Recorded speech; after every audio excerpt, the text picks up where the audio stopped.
ఇప్పుడు మనం రామయోగి గారి కుమారులు రామకృష్ణ గారితో ఉన్నామండి. మరి వారికి ఇక్కడ ఈ ఆశ్రమాన్ని ఎంతో ఉన్నతంగా తీర్చిదిద్దాలని చాలా గొప్ప ఆశయం ఉన్నది. అలాగే వారి తండ్రి గారు గురువుగారు వారికి ఎన్నో బాధ్యతలు కూడా అప్పగించడం జరిగింది. మరి ఆ విషయాలన్నీ అలాగే మనందరికంటే కూడా ఎంత గురువు కూడా వారందరికీ కూడా చాలా ప్రియంగాను అతి దగ్గరగాను చూసింది వాళ్ళ కుమారులు కుటుంబ సభ్యులు ఉంటారు కాబట్టి వారి యొక్క అనుభవాలను మనం తెలుసుకుందాం. నమస్కారం సార్. మీకు మీ తండ్రి గారు మా గురువు గారు రామయోగి గారు మీకు ఇచ్చినటువంటి ఒక అద్భుతమైన వాక్యం, ఇది నా జీవితాన్ని మార్చింది అన్నది ఏంటి చెప్పండి. వారు ఒకటే చెప్పేవారండి. వారి తాలూకా ఆశయం ఏంటంటే హిందూ ధర్మం ఇది మానవ యొక్క మనుగడకు సంబంధించినటువంటి అంశం. ఇది ఒక మతంగా కాకుండా ఒక ధర్మంగా మనం ఎల్లప్పుడూ పాటించాలి. మన తరువాత కూడా ఈ ధర్మం 10 కాలాల పాటు నిలిచే విధంగా మనం ప్రయత్నించాలనేదే వారి యొక్క ఆశయము. వారు ఎవరికైనా అదే చెప్పేవారు, మాకు కూడా అదే చెప్పారు. మీరు ఆ విధంగా వారు ఏదైతే చెప్పారో మాకు అవకాశం ఉన్నంత వరకు, మాకు భగవంతుడు అనుగ్రహించినంత వరకు దాన్ని మేము కొనసాగిస్తున్నాం. అంటే వారు స్కూల్ మాస్టర్గా ఉంటూ ఈ మార్గంలోకి వచ్చినప్పుడు మీకు అనుభవం ఉందండి, ఇట్లా ఈ మార్గంలో వెళ్తున్నారు? ఉందండి, ఉంది. వారు టీచర్గా పనిచేసినా కూడా చిన్నప్పటి నుంచి కూడా ఆయనకి బాల్యం నుంచే ఇటువంటి ఈ అవగాహన ఉందండి. దీని మీద ఆయనకు ఆలోచన కూడా ఉంది. వారు టీచర్గా పనిచేస్తున్నా కూడా పిల్లలను కూడా సాధ్యమైనంత వరకు ఈ మార్గంలో నడిపించాలనేటటువంటి ప్రయత్నం చేశారు. అదే కాకుండా వారు తర్వాత ఈ మార్గంలోకి వచ్చిన తర్వాత కూడా ఆయన ఇక్కడ స్వామి శివానంద స్వామి వారి పేరు మీద శివానంద ఆశ్రమ పాఠశాల అని ఇక్కడ ఒక పాఠశాలని స్థాపించారు. ఆ పాఠశాలలో విద్యార్థులకి ఏంటంటే ఉదయం లేవగానే వారికి యోగా ధ్యానంతో పాటు భగవద్గీత పూర్తిగా వారికి గీత మొత్తం కూడా వచ్చే విధంగా వారికి ఇక్కడ ట్రైనింగ్ కూడా ఇచ్చారు. అదే కాకుండా పిల్లలు కూడా మన ఇంటి దగ్గర తల్లిదండ్రులతో ఎలా ఉండాలి, లేదంటే మిగతా సమాజంలో మనం ఎలా ప్రవర్తించాలనే దాని మీద వారికి వాళ్ళ యొక్క ప్రవర్తనలో కూడా మార్పు తీసుకురావడానికి వారు ఎంతో ట్రై చేశారు. దాంతోపాటు ఎడ్యుకేషన్ అందిస్తూ వారు చేశారు. దానికి శ్రీనివాసానంద స్వామివారని వారు పర్లాకిమిడిలో ఆయన కూడా హెచ్ఎంగా పనిచేసి రిటైర్ అయ్యి ఇక్కడికి వచ్చి స్కూలు ప్రిన్సిపాల్గా వారు నిర్వర్తించడం జరిగింది. మరి వారి మీద నమ్మకంతో పర్లాకిమిడి మహారాజులు కూడా వారి యొక్క 2 అబ్బాయిలను కూడా ఇక్కడ ఆయనతో పాటు పంపించడం జరిగింది. వారి పిల్లల్ని, అంటే రాజావారంటే మరి వారి పిల్లల్ని ఏ స్థాయిలోనైనా ఉంచగలరు, ఏమన్నా చేయగలరు. అవునండి. అటువంటి వాళ్ళు కూడా ఈయన దగ్గర పిల్లలు ఉంటే బాగుంటుందని, ఇప్పుడు ఈ సౌకర్యాలైనా ఉన్నాయి కానీ వారు ఉన్న టైంలో ఈ పరిస్థితి కూడా లేదు. అలాంటిది అటువంటి వాళ్ళు కూడా ఆయన పైన ఉన్నటువంటి నమ్మకంతో వారి పిల్లల్ని ఇక్కడ పెట్టడం జరిగింది. కాబట్టి ఆ స్కూలు వారు ఉన్నంత వరకు కూడా బాగానే రన్ అయింది. ఆ తర్వాత పిల్లలు పెరగటం, తర్వాత ఇక్కడ ఆశ్రమంలో స్కూల్ ఉంటే ఈ డిస్టర్బెన్స్ రావటం వల్ల అప్పుడు విజయ్ కుమార్ అని వారు ప్రిన్సిపాల్గా ఉండేవారు. ఆయన అన్ఎంప్లాయ్గా ఉన్నారు. కాబట్టి మీరే ఈ స్కూల్ నడుపుకోండి అని ఆయనకి ఇచ్చారు. ఆయన మొన్నటి వరకు, అంటే లాస్ట్ ఇయర్ వరకు కూడా ఆ స్కూల్ని రన్ చేశారు. తర్వాత మరి ఆయనకి ఏదో కొంచెం అనారోగ్యం, ఫ్యామిలీతో సంబంధించిన ఇబ్బందులు వచ్చి వాళ్ళ పిల్లలు వెల్ సెటిల్డ్ అవడంతో ఆయన మరి స్కూల్ నడపలేనని చెప్పి క్లోజ్ చేశారు. సో ఇప్పుడు వరకు కూడా దాదాపు 35 సంవత్సరాలు ఆ స్కూలు రన్ అయింది, నడిచింది. అంతా మన ధర్మం కోసం, వేదం, యోగా, ధర్మం కోసం వేదం, నెక్స్ట్ భగవద్గీత, నెక్స్ట్ మనం ఉదయం లేవగానే మనం ఏ మంత్రం చదవాలి, ఏ మంత్రం చదువుతూ మనం లేవాలి, మరి మనం భోజనం చేసేటప్పుడు ఏ మంత్రం పఠించాలి, మొత్తం ఇవన్నీ దినచర్య అంతా కూడా ఒక ఆధ్యాత్మిక భావాలతో నిండి ఉండేలాగా ఆ కరికులం అనేది ప్లాన్ చేశారు. అలాగే నడిపించారు, అలాగే నడిచారు. ఈ గ్రామస్తులందరికీ ఇంత ప్రేమ ఎలా వచ్చిందండి రామయోగి గారి మీద? ఇంత అంటే ఒకటి ఆయన అంటే ఒక ఆర్ఎంపీకి ఉన్న నాలెడ్జ్ వైద్యంలో కూడా ఆయనకు ఉండేదండి. అప్పుడు ఇక్కడ ఎలాంటి వైద్య సౌకర్యాలు లేని టైంలో ఆయన వైద్యం కూడా ఇంగ్లీష్ వైద్యం కూడా ఆయన చేసేవారు. నెక్స్ట్ వారి కుటుంబం కూడా కొంత ఈ గ్రామంలో ఒక ఉన్నతమైనటువంటి స్థానంలో ఉండడం, వాళ్ళ దగ్గర ఈ గ్రామస్తులందరూ కూడా అప్పుడు ఉపాధి లేని టైంలో ఉపాధి పొందే అవకాశం ఉండడం, ఇలాంటి అన్నిటి వల్ల ఏంటంటే గ్రామస్తులు కూడా ఆ రేటు చెప్తే అది నమ్మే పరిస్థితులు ఉంది. ఈరోజు కూడా ఈ గ్రామంలో పంచాయతీ ఎలక్షన్ అనేది జరగలేదండి, లాస్ట్ ఎలక్షన్ వరకు కూడా. గత 40 ఏళ్ళుగా యునానిమస్గా సర్పంచ్ని అంటే ఆ ఫ్యామిలీలోనే ఎవరినో ఒకరిని ఎన్నుకున్న పరిస్థితి కూడా ఇక్కడ ఉందండి. లాస్ట్ ఇయర్ ఒకసారి ఎప్పుడో ఎలక్షన్ జరిగింది, మళ్ళీ ఇది రెండోసారి జరిగింది. ఎలక్షన్ కూడా సాధారణంగా ఇక్కడ ఇంతవరకు లేదు. వారి మీద ఉన్నటువంటి వారు జీవించి ఉండగా ఇక్కడ ఎలక్షన్స్ జరగలేదు. అంటే ఏ కార్యక్రమాలు చేపట్టేవారండి గ్రామాల్లో మెయిన్ ఏంటంటే ఆయన ఎక్కువగా సేవా రంగం, అంటే వైద్యపరంగా కొంత సేవ చేయాలనేటటువంటి ఆలోచన ఉండేది. మెయిన్ ఆయన తాలూకా టార్గెట్ ఏంటంటే ఈ ఆధ్యాత్మిక రంగంలో ఆయన రామ్ భక్తులండి. కాబట్టి శ్రీరామచంద్ర ప్రభువుల వారి తాలూకా చరిత్రను మనకు అవకాశం ఉన్నంత వరకు మనం వ్యాప్తి చేయాలనేటటువంటి ఆలోచనతో ఆయన పనిచేశారు. మరి ఇక్కడ ఎప్పుడో 1973లో ఇక్కడ ఒక ఆలయాన్ని పురి గుడిసిలో ఏర్పాటు చేశారు. చేసిన తర్వాత ఆయన ఆ క్రమంలో శివానంద స్వామి వారి యొక్క బోధనకి ఆయన ఆకర్షితులై ఆ శివానంద స్వామి వారి యొక్క శిష్యులుగా మారి చిదానంద స్వామి గారి దగ్గర ఉపదేశం తీసుకున్నారు. అప్పుడే రామ మందిరంగా ఉన్నటువంటి దీన్ని ఏంటంటే పూజ్య దేవానంద స్వామి గారు ఇక్కడికి వచ్చిన తర్వాత ఇక్కడ శివానంద ఆశ్రమం స్టార్ట్ చేయడం. మరి ఇక్కడ మన ఉమ్మడి రాష్ట్రంలో సికింద్రాబాద్లో పద్మరావు నగర్లో శివానంద ఆశ్రమం ఉంది. దాని తర్వాత అంత పెద్ద ఎత్తున కార్యక్రమాలు చేసేటటువంటి ఆశ్రమంగా ఋషికేశ్లోనే ఇది పేరు పొందే విధంగా ఆయన దీన్ని నడిపించారు. మరి శివానంద ఆశ్రమం వారు ప్రతి సంవత్సరం కూడా ఒక్కొక్క దగ్గర ఒక వారి మహాసభలు అనేవి జరుపుతారు. మన ఆంధ్ర రాష్ట్రాలకు ఆంధ్రాలో, లేదు ఒరిస్సా లాంగ్వేజ్ ఉన్న వాళ్ళకి ఒరియాలో, లేదు హిందీ బెల్ట్లో ఏ స్టేట్కి ఆ స్టేటు జరుపుతారు. అటువంటి దివ్యజీవన మహాసభలు అనేవి ఆగిపోయి స్వామి దేవానంద స్వామి వారు 2000లో పరమైన తర్వాత అవి ఆగిపోయి, ఆ అయిపోయినటువంటి సభలను మళ్ళీ పునర్జీవింపు చేసి మళ్ళీ ఈయన రామయోగి వారి ఆధ్వర్యంలో కడపలో పుల్లంపేటలో మళ్ళీ సభలను మళ్ళీ జరిపించి అక్కడి నుంచి కంటిన్యూగా ఇప్పుడు సభలు జరుగుతున్నాయి. నిన్న జనవరి 26, 27, 28 తారీఖులో వరంగల్లో జరిగాయి, యాదగిరిగుట్టలో. మరి ఇప్పుడు నెక్స్ట్ పలాసలో నెక్స్ట్ ఇయర్ జరుగుతున్నాయి.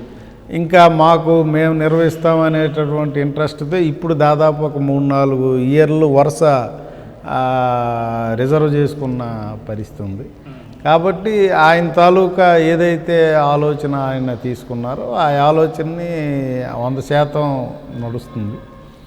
మరి నెక్స్ట్ ఏంటంటే ఆయన తాలూకా మేజర్ ఇదేంటంటే మన ఇక్కడ పుష్కర్ని, సీతారాం పుష్కర్ని ఏర్పాటు చేశారు. అందులో 207 విగ్రహాల రూపంలో రామాయణం మొత్తం రావాలి అంటే ఒక పామరుడికి, చదువులేని వాడికి కూడా బొమ్మలు చూసి ఆ విగ్రహాలు చూసి రామాయణం అనేది తెలుసుకోవాలనేటటువంటి ఉద్దేశంతో ఆయన ఏర్పాటు చేసే ప్రయత్నం చేశారు. అయితే అందులో కొన్ని పూర్తయ్యాయి. తర్వాత మరి అకస్మాత్తుగా వారు పరమతించడంతో ఆ ఉన్న వాటిని అలాగా రన్ చేయడం జరుగుతుంది. మరి వారేంటంటే ఇప్పుడు చాలామంది మన జాతక ప్రకారం కానీ లేదు మన పూజా విధానంలో కొన్ని హోమాలు, యాగాలు మనం చేయాల్సి ఉంటుంది.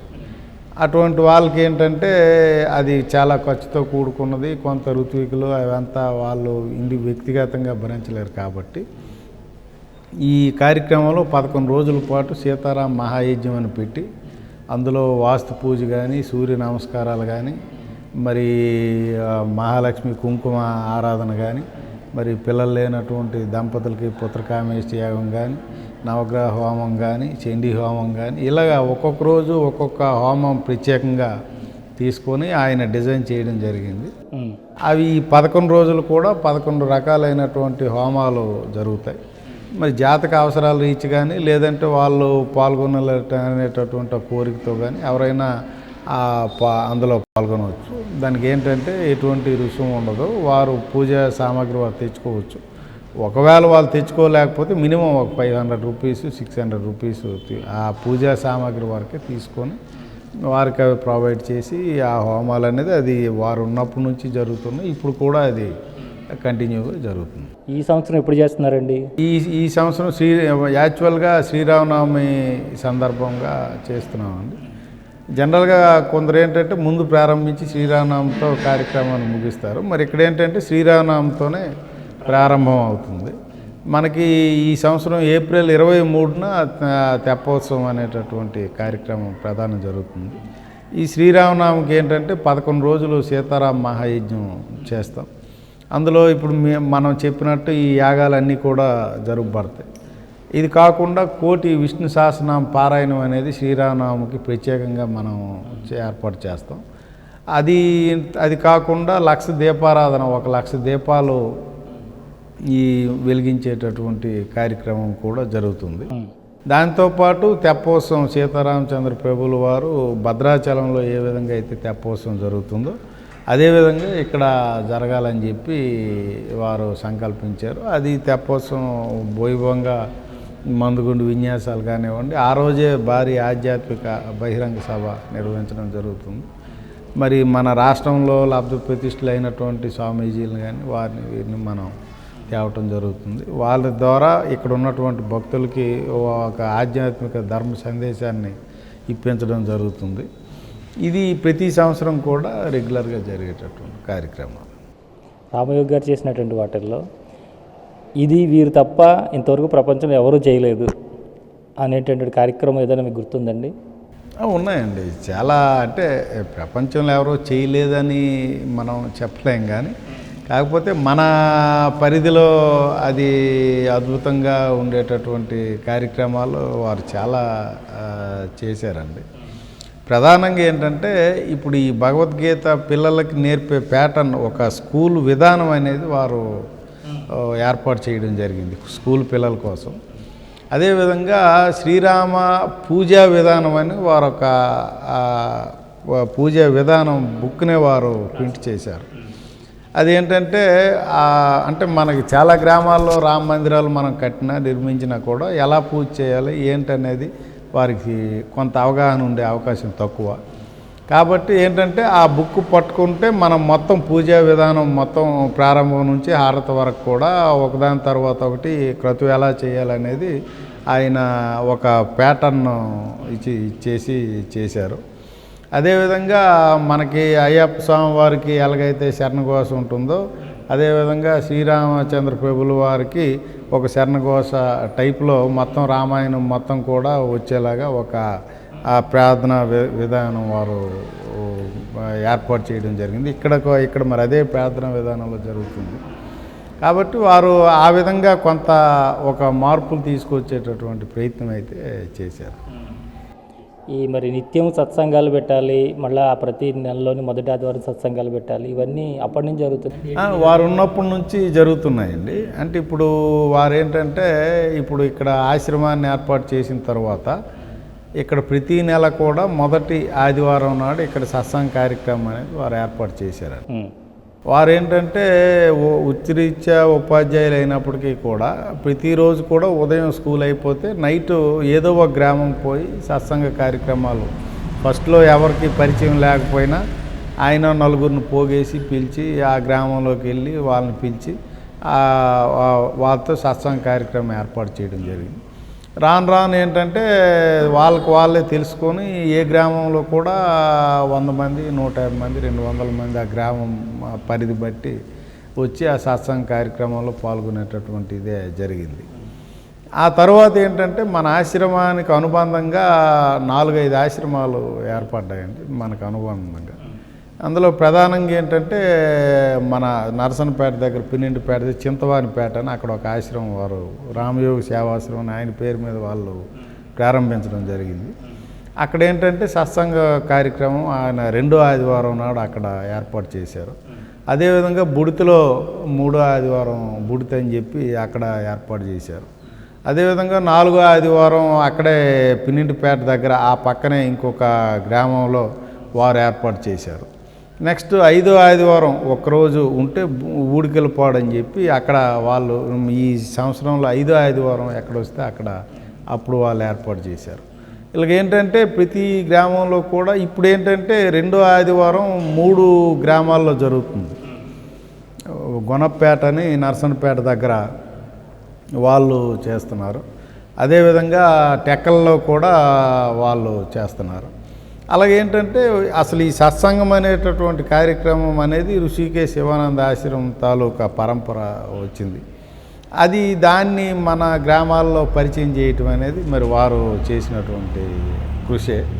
అదే కాకుండా ప్రతి గ్రామాలు ఇప్పుడు మన ఆశ్రమం పరిధిలో వారు పర్యటించినటువంటి ప్రాంతాల్లో ఎక్కడెక్కడైతే ఈ గ్రామాల్లో రామాలయాలు ఉన్నాయో అన్నిట్లో కూడా ఇప్పుడు మనం అనుసరించినటువంటి పూజా విధానమే ఇది అనుసరించడం జరుగుతుంది. కాబట్టి ఆయన ప్రభావం ఉన్నటువంటి ప్రాంతాల్లో ముఖ్యంగా ఈ 3 జిల్లాలు, నెక్స్ట్ ఒరిస్సాలో తెలుగు మాట్లాడే ప్రాంతాలన్నింటినీ కూడా ఆయన ప్రభావితం చేసి ఆయన ఈ పరిధిలోకి తేవటం జరిగింది. ఇప్పుడు అంతేకాకుండా ఇందులో ఈ ప్రాంతాల్లో ఉన్నటువంటి శివానంద ఆశ్రమాలు కూడా దీనికి అనుబంధంగా పనిచేయడం జరుగుతుంది కార్యక్రమాలు. అంటే ఇది పైకి కనిపిస్తున్నంత చిన్న ఆశ్రమం కాదు, అవును, దీని వెనకన చాలా ఉంది, కృషి ఉంది, చాలా బ్యాక్గ్రౌండ్ ఉంది. అలాగే ఎన్నో అనుబంధంగా వీళ్ళకి అంటే గురువుగారు వచ్చి శివానంద ఆశ్రమాన్ని పెడితే గురువుగారి పేరు మీద రామయోగి గారి పేరు మీదనే ఆశ్రమాలు నెలకొల్పారు. వారు నడపడం జరుగుతుంది వారి పేరు మీద. ఎంత గొప్పగా జీవించి ఎంతమందికి ఆదర్శంగా నిలిచారండి.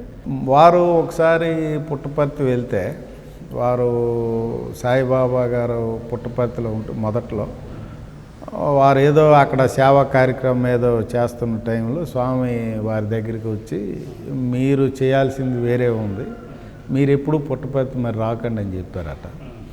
మరి వారి ఆదేశం మేరకు ఆయన జీవిత కాలంలో మరి ఎప్పుడు కూడా ఆయన పుట్టపర్తి వెళ్ళలేదు. అది మీరు మీ ప్రాంతాల్లో మీరు చేయండి, మీరు పుట్టపర్తి రావద్దని స్వామిగారు ఆదేశించారు. దాంతో మరి ఆయన మరి ఎప్పుడూ పుట్టపర్తి వెళ్ళలేదు జీవితం. మీకు ఏదైనా వారు ప్రత్యేకమైన బాధ్యతలు చెప్పడం కానీ అప్పగించడం కానీ ఈ కార్యక్రమం కొనసాగించని చెప్పడం కానీ జరిగిందండి? వారు ఉన్నప్పుడు వారితో పాటు మేము వారు చెప్పిన పనులు చేసేవాళ్ళం అండి. స్పెసిఫిక్గా మీరు ఇది చేయండి అని ఆయన కుటుంబము అనే దానికి ఆయన ఇందులో అంత ఆధ్యాత్మికంగా ఎవరైతే భావాలు కలిగి ఉంటారో వాళ్ళంతా నా కుటుంబం అనేటటువంటి ఆలోచనలు ఆయన ఉండేవారు. ఆయన ప్రత్యేకించి కుటుంబం అనే ప్రయారిటీ ఏమీ లేదు. కాబట్టి వారు ఏదైతే బాధ్యతలు అప్పచెప్పారో ఇప్పుడు ఈ కార్యక్రమాల్లో రెగ్యులర్గా జరిగే వారు చూసుకున్న ఈ ప్రత్యేక కార్యక్రమాలు మాకు కొన్ని బాధ్యతలు అప్పచెప్పేవారు. ఆ బాధ్యతలు మేము నెరవేర్చేవారు.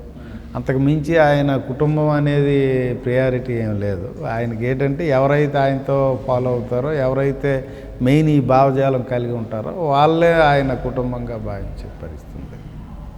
ఈ మన సనాతన హిందూ ధర్మం, ఈ ధర్మాన్ని ఇప్పుడున్నటువంటిది చాలామంది భయపెడుతున్నారు, ప్రమాదంలో ఉంది, ప్రమాదంలో ఉంది. నిజంగానే ప్రమాదంలో ఉంది? ఉందండి, తప్పనిసరిగా ఉందండి. ధర్మము ప్రమాదంలో ఉందంటే మనం ప్రమాదంలో పడినట్టే లెక్కండి. అది ఖచ్చితంగా ఏ విధంగా ఉందంటే మనకి తరతరాలుగా అన్ని మతాలు సమానం అనేటటువంటి ఒక ఆలోచన మన మైండ్లో వచ్చిందండి. రెండవది ఏంటంటే మన పిల్లలకి మన ధర్మం ఏంటో తెలియని పరిస్థితుల్లోకి మనం జారిపోయాం. సరే, అది తప్పు అవనివ్వండి, రైట్ అవనివ్వండి, ఒక క్రిస్టియన్సో ముస్లిమ్సో వారి పిల్లలను వారు ఆ మార్గంలోనే పెంచుతున్నారు. మన వరకు వచ్చినప్పటికి ఏంటంటే మన పిల్లలు ఎంతసేపు చదువు, కెరియరు ఈ ఆలోచనలో అసలు బేసిక్ మాకు హిందువుగా ఉన్నామంటే ఉన్నాము, ఏం చేస్తున్నామో మనకు తెలియని పరిస్థితుల్లో మనం ఉన్నాం. ఏదో గుడికి వెళ్దామంటే వెళ్దాము, ఏదో ప్రత్యేకమైన రోజుల్లో ఏదో చేద్దామంటే చేద్దాం తప్ప ఒక హిందువుగా మనం ఎలా జీవించాలో, మన బాధ్యత ఏంటో, మనం ఏం చేయాలనేది మన జనరేషన్కి ఒకటి తెలియనటువంటి పరిస్థితి. ఈరోజు ఒకప్పుడు అఖండ భారతదేశం అన్న దగ్గర నుంచి ఒక పరిమితమైనటువంటి, అందులో చాలా భాగం పరిమితమైనటువంటి ప్రదేశానికి మనం పరిమితం అయ్యాం. సరే, రాను రాను ఏమవుతుందంటే ఇందులో కొందరు క్రిస్టియన్స్గా మారిపోవటం, మరికొందరు భౌతిక దాడులు పెరగటం, ఇవన్నిటి వల్ల ఏంటంటే ఒక మెయిన్ మనలో మనం మన ధర్మాన్ని మర్చిపోవడం, ఇటువంటి పరిస్థితుల వల్ల ఏంటంటే తప్పనిసరిగా ఇది అంతరించిపోయే ప్రమాదం అయితే లేదు, కానీ మొత్తం మీద ఇబ్బందుల్లోనూ అయితే ఉందనేది కనపడతా ఉంది. కాబట్టి దీన్ని ఇప్పుడున్నటువంటి జనరేషన్ కంపల్సరీగా దాన్ని అర్థం చేసుకొని భవిష్యత్ ప్రణాళికలు వేసుకోకపోతే ఒక హిందువుగా జీవించడమే కష్టం అవుతుంది. అటువంటి పరిస్థితి కంపల్సరీగా వస్తుంది భవిష్యత్తులో. ఇంతకాలం లేని ప్రమాదం ఇప్పుడే వచ్చింది. అంటే ఇంతకాలం లేకపోవడం అంటే అప్పుడు మన ధర్మం ఏంటనేది మన ముందు జనరేషన్స్లో వారికి ఒక ఐడియా ఉందండి. వాళ్ళ నిత్య జీవన విధానం అది భాగంగా ఉండేది. వాళ్ళు నిరక్షరాస్యులు అయినా ఉదయం లేవగానే వాళ్ళు ఏదో స్నానం చేసి ఒక సూర్య నమస్కారాలు ఏవో కొన్ని కార్యక్రమాలు వారు చేయటం జరిగిందండి. ఇప్పుడు రాను రాను ఏంటంటే అసలు ఆ ఆలోచనే జనరేషన్కి లేదు, అసలు అదే చేయటమే లేదు. కాగా ఏంటంటే ఈ ఫాస్ట్ లైఫ్కి అలవాటు పడిపోయి మీరు చూస్తే మనకున్నటువంటి విచ్చలవిడితనం, మనకున్నటువంటి ఈ పాశ్చాత్య ఆరాధన భావం వేరే ఏ మతాల్లో కనిపించదు. వాడి ధర్మం చెడ్డదైనా, వాడి ధర్మం అరాచకానికి కారణమైనా వాళ్ళు దాన్ని నిష్ఠగా ఆచరిస్తున్నారు. మన ధర్మం ఎవరికి ఎటువంటి ఆయన చేయకపోయినా, మన ధర్మం సర్వ మతాలని సమానంగా చూడమన్నా, విశ్వమానవ సౌభ్రాతృత్వం మన ధర్మం కోరుకున్నా అసలు మన ధర్మం ఏంటో తెలియని పరిస్థితిలో మనం బతుకుతున్నాం. కాబట్టి ఇది తప్పనిసరిగా మన ధర్మాన్ని మరిచిపోయేటటువంటి జనరేషన్స్ తయారైనప్పుడు అది తప్పనిసరిగా అది మన ధర్మానికి ప్రమాదకరం. ఒక రకంగా మత మార్పులకు కూడా కారణం ఏంటంటే మన ధర్మం ఏంటో మనం తెలుసుకోలేకపోవడం. ఇప్పుడు వాడు తప్పో రైటో ఇక్కడ మా గ్రామాల్లో మేము చూసింది ఏంటంటే బైబిల్లో ఉన్నది అది సరే, వారి విశ్వాసం వారిది, కానీ వారు అందులోకి మతం మారిన తర్వాత ఒక్కరోజు కూడా స్నానం చేసి గుడికి రానివాడు, ఒక్కరోజు కూడా నీ రాముడేటో నీకు ఇష్టడేటో తెలుసుకోనివాడు, భగవద్గీతలో ఏముందో భగవద్గీత సారం ఏంటో అసలు తెలుసుకోవాలనే ఆలోచన కూడా చేయనివాడు. మతం మారిన తర్వాత రోజు నుంచి ఆదివారం ఆయన బైబిల్ పట్టుకొని కంపల్సరీగా చర్చికి పోతున్నాడు. కనీసం అది తప్ప రైటా ఏదావనివ్వండి, బైబిల్లో ఏముందో అది తెలుసుకునే ప్రయత్నం చేస్తున్నాడు. మన దగ్గర ఒక అపారమైనటువంటి గ్రంథ సంపద మన దగ్గర ఉన్నప్పటికీ కూడా అసలు బేసిక్ సరే గ్రంథాలు మనం చదువుకోవడం అదంతా తర్వాత, కానీ అట్లీస్ట్ తెలుసుకునే ప్రయత్నం కూడా మనం చేయటం లేదు. కాబట్టి ఎదుటి వ్యక్తి వచ్చి మీ దగ్గర ఏమీ లేదు, మీ గ్రంథాలు ఏమీ లేదు, వీడికి నిజంగా తెలియదు కాబట్టి వాడు చెప్పేది నిజమైన వీడు నమ్మే పరిస్థితుల్లో వీళ్ళు ఉన్నారు. కాబట్టి అది ఒక రకంగా అది ప్రమాదకరమైనటువంటి పోకడే. దాన్ని కంపల్సరీగా నిరోధించాల్సినటువంటి అవసరం హిందూ బంధువులందరి మీద ఉంది. వాళ్ళు బాగా ప్రేమ చూపిస్తారు, అవును, వాళ్ళు మరి మన మీద ఎంత కరుణ చూపిస్తారు, ఎలాంటి వాళ్ళని ప్రేమిస్తుంటారు, దగ్గర తీసుకుంటారు. మరి మన ధర్మంలో అలా తీసుకోరు కదండి. అంటే తీసుకోరంటే దీనికి ఒక కారణం ఉందండి. వ్యక్తి తాలూకా సహజ ప్రవర్తన అలా ఉంటుందండి. ఏ వ్యక్తి అయినా ధర్మం అనేది పక్కన పెడితే వ్యక్తికి అవసరం అనేది ప్రధానమండి. అది ఇప్పుడు ఈ క్రిస్టియన్ మిషనరీస్ ఏవైతే వచ్చి ఇక్కడ అనాథ పిల్లల్ని చేరదీస్తున్నారో, ఇక్కడ అనాథల కోసం హక్కును చేర్చుకుంటున్నారో, హాస్పిటల్ని కడుతున్నారో, ఇన్ని ప్రయత్నాలు చేసిన వాళ్ళు మనకంటే దౌర్భాగ్య స్థితిలో ఉన్నటువంటి క్రిస్టియన్ దేశాలు చాలా ఉన్నాయి, అక్కడికి వెళ్ళి చేయరు. ఇప్పుడు ఫస్ట్ ప్రయారిటీ వైజ్ వాళ్ళు చేయాలనుకుంటే మన పేదరిక వ్యవస్థలో ఇండెక్స్లో ఏవైతే అట్టడుగున ఉన్నాయో ఆ దేశాలు క్రిస్టియన్ దేశాలు ఎక్కువ, ఆ దేశాల్లో ఇది చేయరు. ఎందుకు చేయరు అంటే వాళ్ళు మతం మార్చాల్సిన అవసరం లేదు కాబట్టి.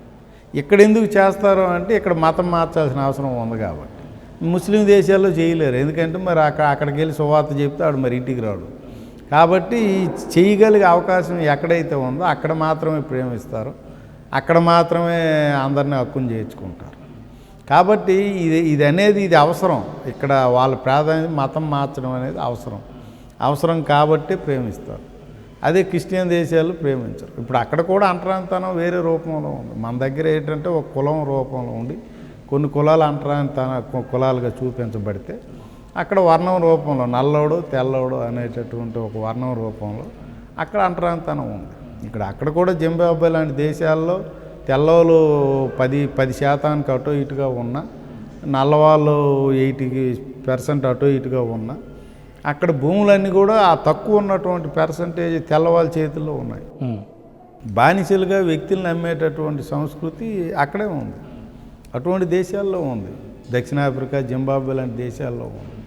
మరి అది అంటరానితనం కంటే ఘోరం. ఇక్కడ వ్యక్తిని ముట్టుకోలేదు కానీ అక్కడ వ్యక్తిని సంతలో పశువులు అమ్మే కల్చర్ ఉంది. లేదు వాడు ఇంకొకటికి ఒక గ్రూప్ ఆఫ్ వ్యక్తుల్ని దానంగా ఇచ్చేసి ఒక వ్యక్తినే దానంగా అంటే పనికి అప్పచెప్పే పరిస్థితులు ఉన్నాయి. కాబట్టి ఇంకా ఆ స్థాయిలో అంటరానితనం ఇక్కడ లేదు. కాబట్టి ఎక్కడ కూడా ఒక వ్యక్తి వాడి యొక్క అస్తిత్వాన్ని వాడు నిలుపుకోవాలనే ప్రయత్నం చేస్తాడో ఆ ప్రయత్నంలో భాగంగా ఆధిపత్యం చూపించాలని కోరుకుంటాడు. ఆ ఆధిపత్య ధోరణ వల్ల వచ్చేటటువంటివి ఈ అంటరానితనం, ఈ కుల వ్యవస్థ ఇలాంటివి. కాబట్టి ఇవి మనకి ఇక్కడ మనం ఏంటంటే మనకి ఇక్కడ చూపిస్తున్నారు. ఎందుకంటే మనకి తెలిసినోడు ఇదే నిజమని నమ్ముతాడు, కానీ వాళ్ళ దేశాల్లో ఏం జరుగుతుందో వీడికి తెలియదు. కాబట్టి వీళ్ళని వాళ్ళు ఏంటంటే ఈజీగా నమ్మించగలుగుతున్నారు. అది ఈ ఆశ్రమం ఏ విధంగా అభివృద్ధి చెందాలని కోరుకుంటున్నారు, అలాగే ఇక్కడికి ఎవరెవరు వచ్చి వారి సాధన చేసుకోవాలని మీరు కోరుకుంటున్నారు? మీ ద్వారా మా ప్రేక్షకులకి ఒక ఆహ్వానం పంపండి, మీ కోరిక ఏంటో చెప్పండి. ఇక్కడ ఆశ్రమం ఒకటి సనాతన ధర్మం, భారతీయ సనాతన హిందూ సనాతన ధర్మం ఏదైతే ఉందో దాన్ని ప్రాచుర్యంలోకి మనం తెచ్చేదేం కాదు, అది భగవంతుడు ఇచ్చినటువంటి వరప్రసాదం అది. కాబట్టి ఒకరం దాన్ని ప్రాచుర్యంలోకి తేవడమో లేదు ఒకరం దాన్ని నాశనం చేయడం అనేది ఒక వ్యక్తి వల్ల ఒక వ్యవస్థ వల్ల జరిగేటటువంటి పని కాదు. కాబట్టి ఏంటంటే ఈ సనాతన ధర్మాన్ని మన అవకాశం ఉన్నంత వరకు మన ప్రయత్నం మన భవిష్యత్ తరాలకు అందించేటటువంటి ప్రయత్నం ఏదైతే చేయాలని స్వామి రామయోగి వారు ఆశించారో దాన్ని మేము వ్యాప్తి చెందించాలనేది మా తాలూకా ప్రధాన ఆశయం. అదేవిధంగా స్వామి శివానంద స్వామి వారు ఏదైతే మరి మన ధర్మం గురించి వారి యొక్క బోధనలు చేశారో దాన్ని స్వామి శివానంద స్వామి వారి తాలూకా ఆశయాల్ని ముందుకు తీసుకెళ్లేందుకు మరి ఆశ్రమం తరపున కృషి చేయాలనేది మా యొక్క ఆలోచన. అదేవిధంగా మన ఇక్కడ దాదాపు 20 వరకు రూమ్స్ అందుబాటులో ఉన్నాయి. ఇక్కడ ఒక కళ్యాణ మండపం కూడా అందుబాటులో ఉంది. ఇక్కడ నామమాత్ర రుసుము తీసుకొని మేము వివాహ వాటికి కూడా ఇవి సహాయం చేస్తుంటాం. అదేవిధంగా ఇక్కడ ఎవరైనా సాధకులు వచ్చి వారు సాధన చేసుకోవాలన్నా వాళ్ళు ఇక్కడ ఉండాలన్నా మేము ఉచితంగా ఇక్కడ ఎవరు వచ్చినా భోజన వసతి ఇక్కడ ఏర్పాటు చేస్తాం. అదేవిధంగా ఆర్ఎస్ఎస్ వాళ్ళు కానీ విహెచ్పి వాళ్ళు కానీ ఏదైనా మన మత సంబంధిత కార్యక్రమాలు ఏవైనా చేసుకున్నా మేము ఇక్కడ ఆశ్రమంలో వారికి ఆశ్రయం ఇస్తాం. అదేవిధంగా ఎవరైనా సాధు సంతులు ఇక్కడ ఉండాలంటే వారిని ఇక్కడ అకామిడేట్ చేస్తాం. ఇక్కడ ఉంచి ధర్మ ప్రచారం వారి యొక్క సేవలను మేము ధర్మ ప్రచారానికి ఉపయోగిస్తాం. అదేవిధంగా ఎవరైతే ఇక్కడ అనాథలు ఉన్నా లేదు పిల్లలు ఎవరైనా అనాథ పిల్లలు ఉన్నా వారికి కూడా ఇక్కడ మేము అవకాశం ఆశ్రయం కల్పిస్తాం. ఇది ఎవరైతే స్వామి రామయోగి వారు ఏ విధంగా అయితే మరి వారు దీన్ని నడిపించాలనేటటువంటి ఆలోచనతో ఉన్నారో ఆ విధంగా దీన్ని నడిపించేటటువంటి ప్రయత్నం మేమైతే పరిపూర్ణంగా మాకు భగవంతుడు శక్తి సామర్థ్యాలు ఇచ్చినంత వరకు మేము నడిపిస్తామని ఆశిస్తాం. మీరు చేసే ఈ మహాయజ్ఞంలో ఎవరైనా ఏదో ఒక రూపంలో సహాయ సహకారాలు అందించాలంటే మీరు తీసుకుంటారండి? తప్పనిసరిగా అండి. ఇది ఎందుకంటే ఇది చాలా ఖర్చుతో కూడినటువంటి వ్యవహారం. ఇప్పుడు మిగతా మతాల్లో ఏంటంటే వారి సంపాదనలో ఒక 10% వాళ్ళ మత కార్యక్రమానికి ఖర్చు పెట్టేటటువంటి వెసులుబాటు వాళ్ళ ధర్మం వారికి కల్పిస్తుంది. మన ధర్మంలో ఏంటంటే మనకి దానం చేయమన్నారు కానీ ఇంత శాతమనో ఇంతనో లేదు. మన ధర్మంలో రూపాయి బిచ్చం పెట్టని పిసినారులో ఉంటారు. మరి వాళ్ళ తాలూకా ఆస్తులన్నింటినీ కూడా త్యాగం చేసి త్యాగదనులుగా మిగిలిపోయిన వారు ఉంటారు. కాబట్టి మన ధర్మంలో ఇంత మాత్రమే చేయాలనో ఇంత చేయాలనో మనకేమీ లిమిట్ లేదు. సరే మనం ఎంత ఆధ్యాత్మిక కార్యక్రమాలు చేసినా ఎన్ని కార్యక్రమాలు చేసినా ధనం అనేది కంపల్సరిగా ఇది అవసరమైంది. కాబట్టి ఈ కార్యక్రమానికి నిత్యము ఈ కార్యక్రమాలు జరగాలంటే లక్షల్లో ఖర్చు అవుతాయి. మెయింటెనెన్స్ కూడా ఆశ్రమం మెయింటెనెన్స్ ఇవన్నీ కూడా మంత్లీ వేలల్లో ఉంటాయి. కాబట్టి వీటికి తప్పనిసరిగా ధన సహాయం అవసరమే. మరి ఇక్కడ ఆశ్రమం గురించి తెలిసిన వాళ్ళు, మరి గురువు గారితో పరిచయం ఉన్న వాళ్ళు ఎంతో కొంత ఇక్కడ ఇస్తూ ఉంటారు. మరి మేము కూడా మాకు అవకాశం ఉన్నంత వరకు మేము కూడా పెడుతూ ఉంటాం. అయితే ఆశ్రమం తాలూకా పరిధి పెరుగుతున్న కొద్దీ, మరి కార్యక్రమాలు విస్తృతం అవుతున్న కొద్దీ మన అవసరాలు కూడా ధన అవసరాలు కూడా విస్తృతంగా పెరుగుతాయి. కాబట్టి ఎవరైనా భక్తులు ఈ ధన సహాయం చేయాలంటే వారు ఈ ఆశ్రమానికి చేయొచ్చు. వారి అవకాశం ఉన్నంత వరకు వచ్చి ఎవరైనా ఉండాలన్నా ఇక్కడ ఉండవచ్చు. దాంతోపాటు ఎంతో కొంత ధన సహాయం చేసినటువంటి వాళ్ళు ఇక్కడ రాలేకపోయినా, వారు ప్రత్యక్షంగా పాల్గొలేకపోయినా, మరి ఇక్కడ కార్యక్రమాలను జరిపించాలనేటటువంటి ఉత్సాహం ఉన్నటువంటి వాళ్ళు, ఆశయం ఉన్నటువంటి వాళ్ళు కంపల్సరిగా ధన సహాయం ఆశ్రమానికి చేయాల్సినటువంటి అవసరం ఉంది. వారు ఎవరైనా చేస్తామంటే దాన్ని మేము స్వాగతిస్తాం, ఆహ్వానిస్తాం. చాలా సంతోషం అండి, చాలా మంచి విషయాలు తెలియజేశారు. ధన్యవాదాలు. మీ నుంచి ఇంకా చాలా కోరుకుంటున్నాం మేము. అవన్నీ కూడా త్వరలోనే మనం మరో సత్సంగంలో మనం కలుసుకుందాం. మీరు మరి మారుమూల ఉన్నటువంటి ఈ ఆశ్రమానికి సంబంధించి వెలుగులోకి తెచ్చేటటువంటి ప్రయత్నం చేస్తున్నటువంటి మీకు, మీ శ్రీ సన్నిధి ఛానల్ వారికి, మీ మేనేజ్మెంట్ బృందానికి, మీకు మీ అందరికీ కూడా మా లైదాం శ్రీ శివానంద ధర్మక్షేత్రం తరపున ధన్యవాదాలు తెలియజేస్తున్నాం. చూశారు కదండి, ఎన్నో ఉన్నతమైనటువంటి విలువలతో ఈ ఆశ్రమం నడపబడుతుంది. ఇది ఇప్పుడే కాదు, ఇంకొన్ని శతాబ్దాలకైనా సరే మరుగున పడకుండా ఉండే విధంగా మనం ఈ ఆశ్రమాన్ని వెలుగులోకి తీసుకొద్దాము. దానికి మీరందరూ కూడా పూర్తి స్థాయిలో, అంటే మీరు డబ్బులు ఇచ్చారా ఇవ్వలేదా, లేదా మరో సాయం చేశారా లేదా కదా, మీరు కేవలం ఒకసారి వచ్చి ఈ ప్రాంతానికి వచ్చినప్పుడు ఇక్కడ కంపల్సరీ వచ్చి వెళ్ళండి. మీరు వచ్చి వెళ్ళటంతోనే ఇది ఏంటి అనేది ఇక్కడ వాళ్ళందరికీ తెలుస్తుంది, 10 మందికి వెలుగులోకి వస్తుంది. ఇంకా వెలుగులోకి వచ్చిన తర్వాత ఇది మరింతగా ముందుకు వెళ్తుంది. ఇక్కడ దీనికి అనుబంధంగా ఆశ్రమాలు ఇక్కడ ఉన్నటువంటి 4 ఈ గ్రామాలకు మాత్రమే పరిమితంగా ఉన్నటువంటి మన ఈ లైదాం ఈ ఆశ్రమాన్ని ప్రపంచవ్యాప్తంగా మనందరం కూడా హక్కును చేర్చుకోవాల్సిన అవసరం ఉంది. అలాగే ఈ కింద కనిపిస్తున్నటువంటి ఫోన్ నెంబర్స్ ఏమైతే ఉన్నాయో వారికి కాల్ చేసి సంప్రదించి మీరు ఖచ్చితంగా ఈ ఆశ్రమానికి రావచ్చండి. ఈ ఒక్క ఆశ్రమే కాదు, మన శ్రీ సన్నిధి ద్వారా మన ఎన్నో ఆశ్రమాలను ఇంతవరకు మనం చూపించడానికి అవన్నీ కూడా ఈ రోజున చాలా అద్భుతంగా ఉన్నాయి. మన సంస్కృతి సాంప్రదాయానికి సంబంధించి, లేదంటే మన ఆధ్యాత్మిక సంపద ఏదైతే ఉందో ఆ సంపద అంతా ఆశ్రమాల్లో నిండి ఉన్నది. ఆ సంపదనంతా వెలుగు తీసుకొచ్చే ప్రయత్నం శ్రీ సన్నిధి నిత్యం చేస్తూనే ఉంటుంది. మీ ఆదరణ కూడా శ్రీ సన్నిధికి ఎలాగే ఉంచుతారని కోరుకుంటూ మరొక ఇంటర్వ్యూలో మళ్ళీ కలుసుకుందాం. అంతవరకు చూస్తున్నాను శ్రీ సన్నిధి టీవీ. నమస్కారం.